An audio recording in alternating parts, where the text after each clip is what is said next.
Hey guys, Nikki here, and welcome to How AEW Should Book. Yes, this time we are getting into AEW territory, and the most recent prompt that I've been given is how AEW should book Hikaru Shida as AEW Women's Champion. Here's the problem with that.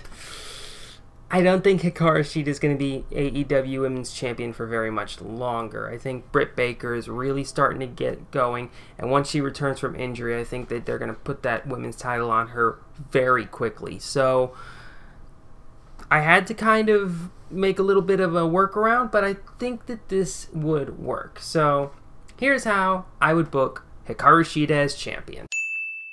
So this was written right before Fight for the Fallen happened. So we're going to start at Fight for the Fallen. At that point, we were like 6 or 7 weeks out from All Out. So that'll give us just enough time for a quick little mini program between Hikaru Shida and Big Swole. Swole pulls off a big upset win over Nyla Rose at Fight for the Fallen in the #1 contenders match.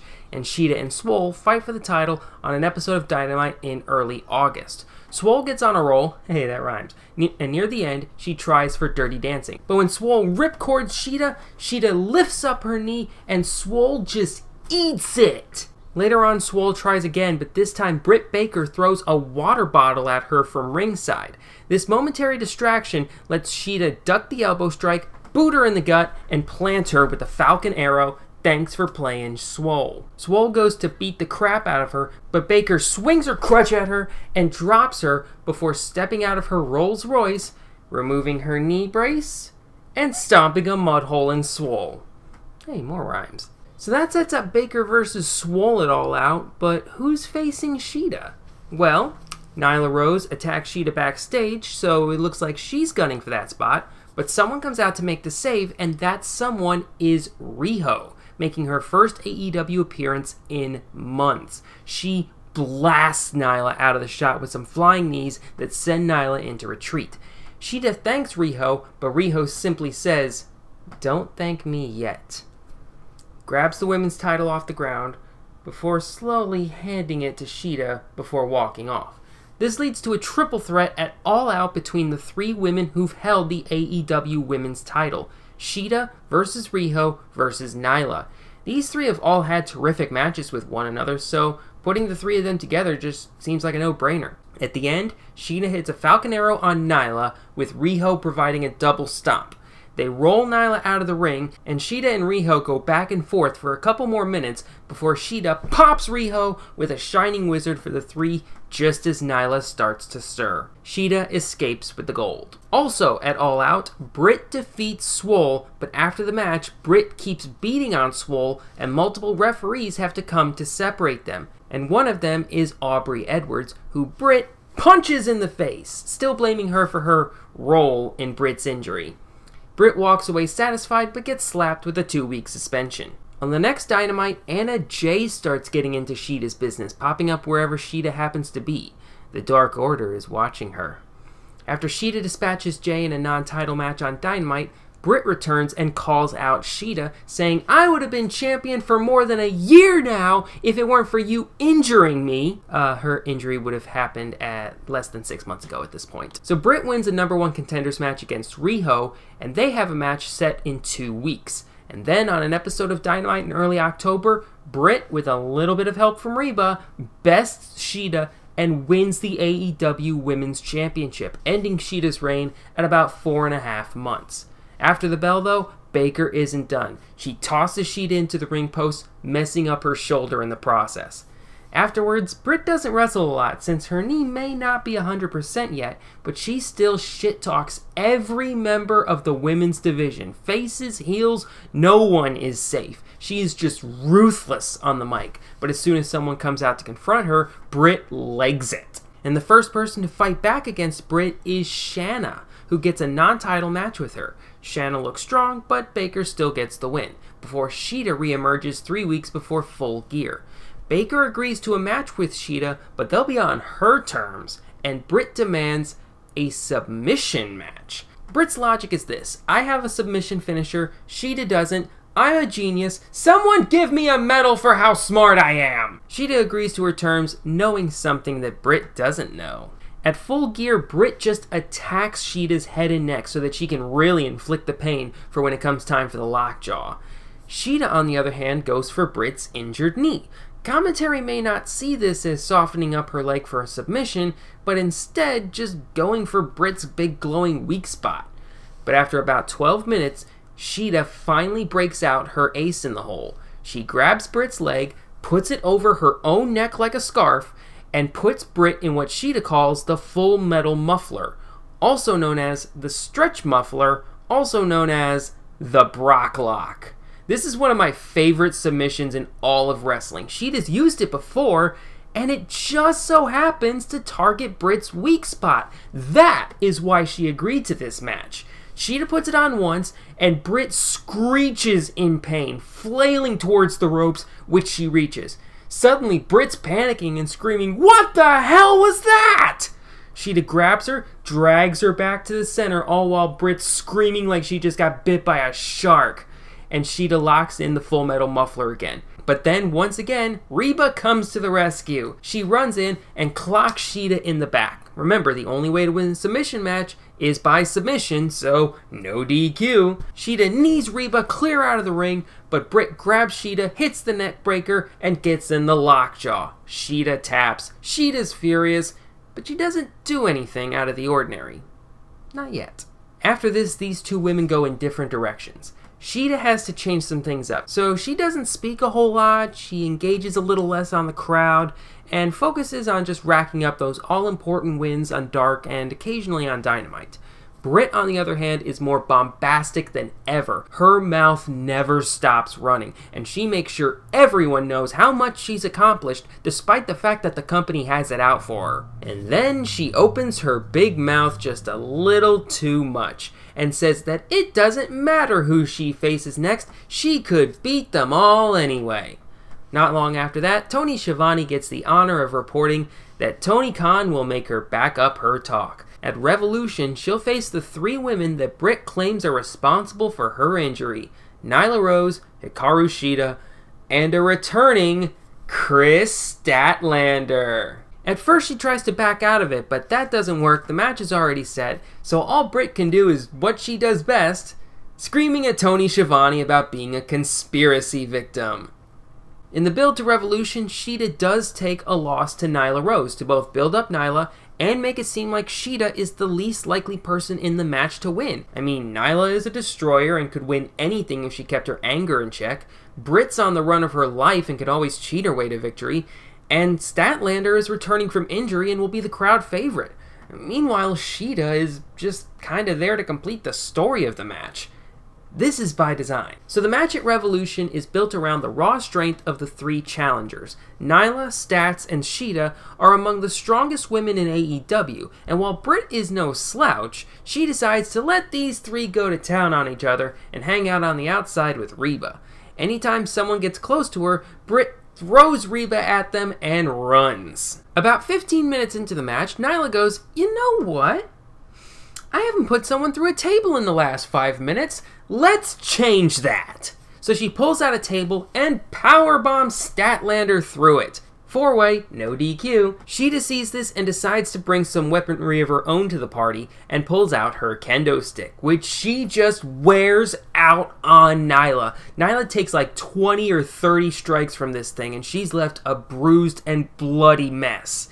Shida throws down her now destroyed cane and turns to Britt. Stats is down from the table spot, Nyla is out, and Reba was taken out earlier. Now it's just those two and Britt bolts. But her knee starts acting up, so Shida grabs her by the hair and kicks her in the back of the knee. She tosses Britt back in the ring, locks in the full metal muffler, and Britt taps out. Shida has reclaimed the women's championship, but she's not done yet. She drags Britt into the corner, takes her injured leg, and wraps it around the ring post, using it to apply the muffler on Britt. She's screaming like her knee's been re-injured all over again. Then she pulls out a table from under the ring, sets it up, and delivers a falcon arrow to Nyla Rose. through the table. By this point, Statlander's come to, and she comes over to try to calm down Shida, but she just glares at Chris, boots her in the gut, throws her into the ring post, and gives her a shining wizard, sandwiching Chris's face between the ring post and Shida's knee. After that, Shida grabs her title, stands on the apron over all the carnage she's caused.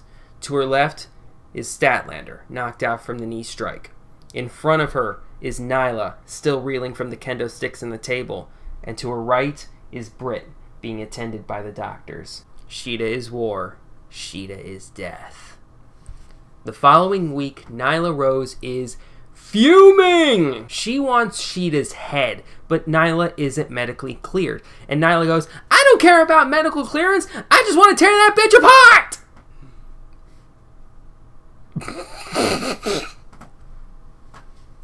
Perfect, Nyla! So the main event for that night's Dynamite is an unsanctioned match between Shida and Nyla for the title.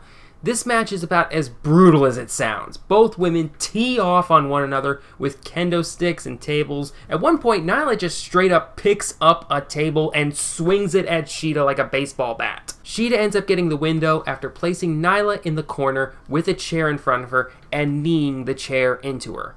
And after the match, Shida takes the chair, wraps it around Nyla's leg, and starts stomping on it repeatedly. Just like that, Shida has destroyed the top 2 female heels on the show. Now she's the one that everyone will be gunning for. So the next person who wants a shot is obviously Statlander. She's still reeling from having her best friend turn on her like that. In a backstage vignette, she talks about how she doesn't have a ton of friends backstage, and how Shida was one of the few humans who understood her. There was no reason for Shida to do what she did. She could have still been the champ and my friend, but now she thinks she's better than all that. My kind are very easy to get along with, but when you piss us off, you'll awaken a monster. The next week, Shida responds with a vignette of her own. She's in a candlelit room with pictures of all the people that she's beaten recently, both before the turn like Penelope Ford, Big Swole, and Riho, and after Britt and Nyla. Shida speaks entirely in Japanese and says that friendship makes you vulnerable and popularity is a crutch. I used to placate to the crowd, do things to garner their reaction, and that made me a champion. But once I cast that aside and let loose the monster living inside me, it made me unstoppable. Chris Statlander, I understand why you're upset. I was your friend. I was your partner. But you were holding me back. When I destroyed Britt Baker and Nyla Rose, you showed them mercy. That was unacceptable. If you want to face me, you do so at your own peril. And when that day comes, bring your monster.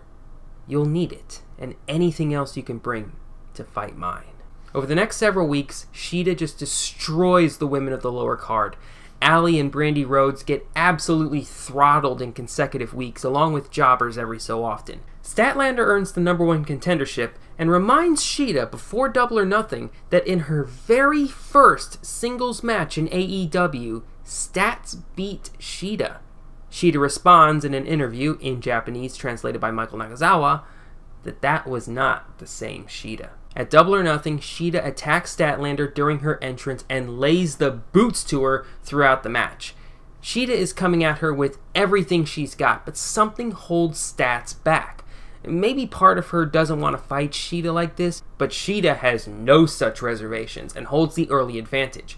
However, after one too many stiff shots, Stats has had enough and starts giving it right back to Shida. Statlander gains the advantage and manages to set up the Big Bang Theory, but she hesitates, and Shida is able to roll through into a roll-up, and during the pin, Shida grabs Stats' leg, throws it over her neck, and goes straight into the Full Metal Muffler, resulting in a tap-out. Following Double or Nothing, Shida is in her candlelit room and the pictures of her victims are filling up the wall. Statlander, Allie, Brandy, and maybe a couple of those jobbers fill up the wall now. Shida talks about how the women of AEW no longer give her the challenge that she desires. She wants someone new, someone she hasn't faced before, when suddenly the candles are blown out. Shida manages to find one of the candles and relights it, and the word Kairi is painted on the wall in blood red letters.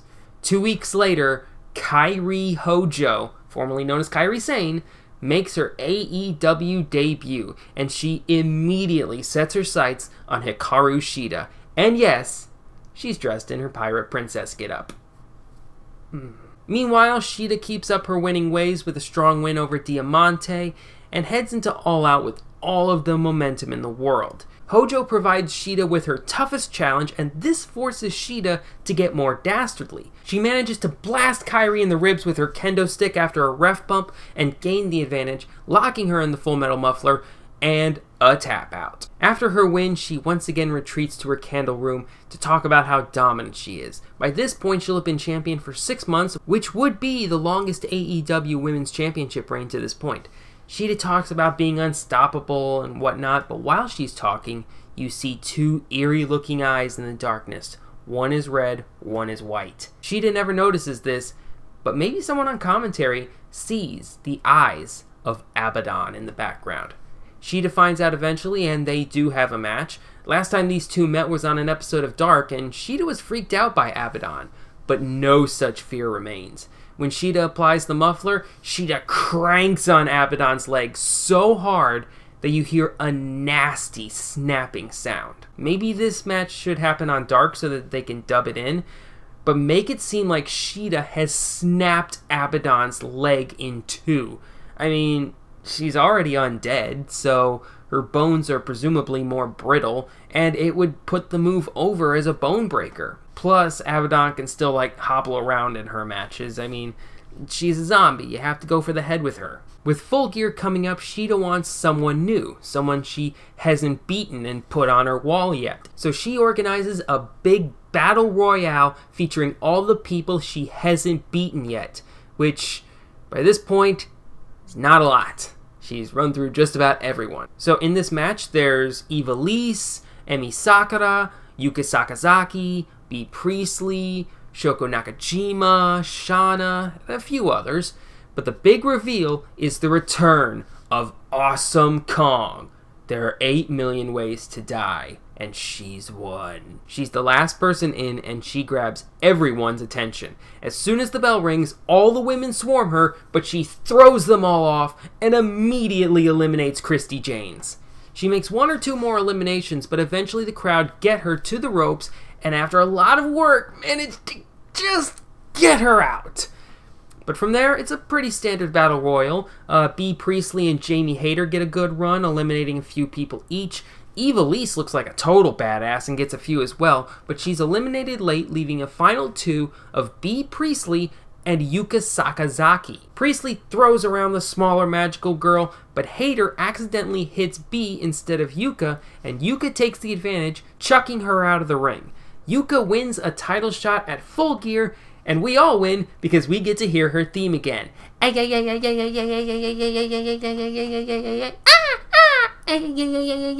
Shida isn't sweating it though. Shida's faced tougher opponents.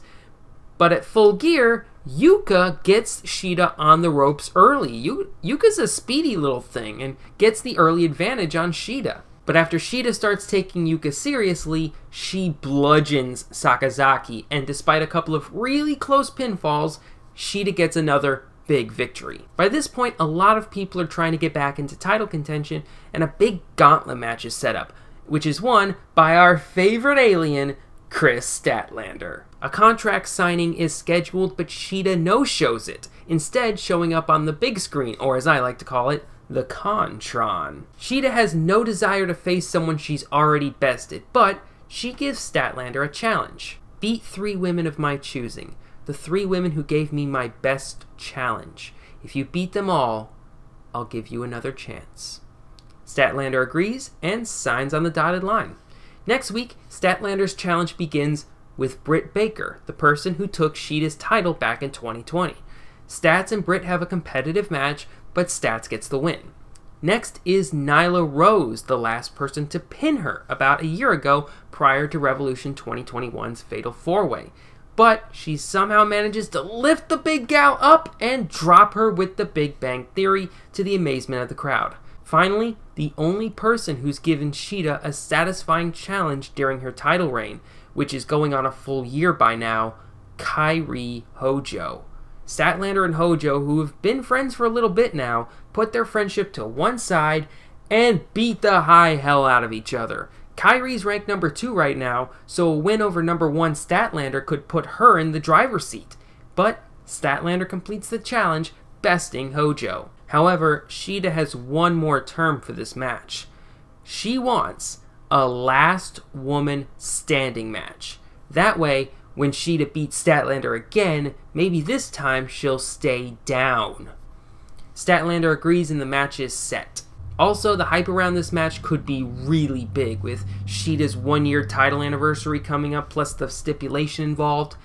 This could main event the pay-per-view, which would be a first for AEW. Shida comes out with a legion of people with mirrored pains all over their bodies, like in Shida's entrance video package. Each one holding the picture frame of one of Shida's victims, with Shida coming out last, holding the picture that she has of her win over Statlander. Then Statlander comes out with all new face paint with a lot more red and an angrier expression, and as soon as the bell rings, they just start clobbering each other with forearm strikes, like that thing Sami Zayn and Kevin Owens do when they brawl. Just immediate and violent. The brutality keeps on going for minutes on end, with weapon shots legal and submissions only used to inflict pain. Shida hits a Falcon Arrow, but Stats gets up at 8. Statlander hits a Big Bang Theory, but Shida gets up at 9. Both women are throwing everything they've got at one another, but then late, Shida goes to the top rope to try a Meteora on a standing Statlander. But Stats catches her, pushes her upper body down into a kind of reverse Big Bang Theory. She walks Shida over towards a chair laying in the ring. We can see Shida's facial reaction turn to panic for the first time in a very long time as she gets closer to the chair. Statlander drops Shida head first onto the chair, and she stays down for the 10 count. Chris Statlander has finally bested Hikaru Shida and has won the AEW Women's Championship, ending her reign at exactly 1 year. Revolution 2021 to Revolution 2022. Over this time, Shida has gone from popular but slightly bland babyface to a dominant warrior with a clear vision for what her character is, while Statlander gets built up through the mid-card, gaining more and more fan support along the way, until she becomes ready for superstardom upon beating the dominant Shida. So, that's all for me for this video. Thank you very much, and I'll see y'all later. But when Swole Ripcord